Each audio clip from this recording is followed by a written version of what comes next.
The Earth isn't round. No, our planet is an oblate spheroid, so it's not even a sphere, it's a squashed sphere. It's like the shape of a tomato, if you can imagine that. It's squashed from top to bottom. The diameter is a good 50 kilometers bigger from the equator line than it is from the North Pole to the South Pole. So we don't live on a flat Earth, but we also don't live on a round Earth.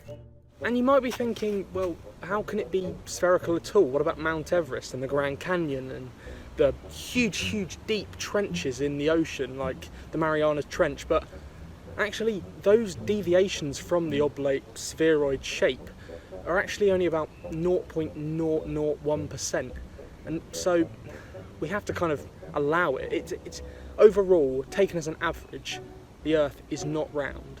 Because of the way that our planet orbits, the centrifugal force and the spinning motion from the frame means that our world is slowly squashing itself inwards, downwards and upwards, sort of becoming more and more of a tomato every day. There are all sorts of myths about flat earthers and where the theory comes from, and the fact that we've always thought that the Earth is flat, but actually that's not true, and I'm going to debunk some of those myths today. Firstly, Christopher Columbus did not sail his famous voyage where he actually ended up discovering America to prove the Earth was round. Now that's not true. He was just trying to find a quicker route to the Indies in a direction that wasn't yet sailed. Secondly, historian Jeffrey Burton Russell explains in his own book that, well, people never thought the Earth was flat. This is just a conspiracy theory that flat earthers believe now.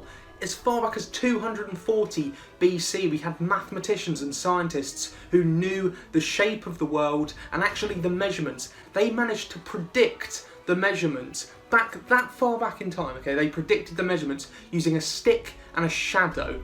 And that sounds like a joke, but they genuinely did. They put a stick in the ground, they worked out the direction of the shadow and the angle, and I don't really understand it, but somehow they worked out the measurements of the entire planet from that.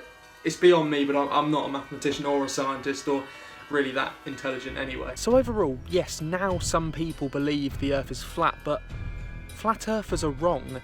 They are so wrong. In fact, they were proven wrong by a man who is now dead with a stick and a shadow.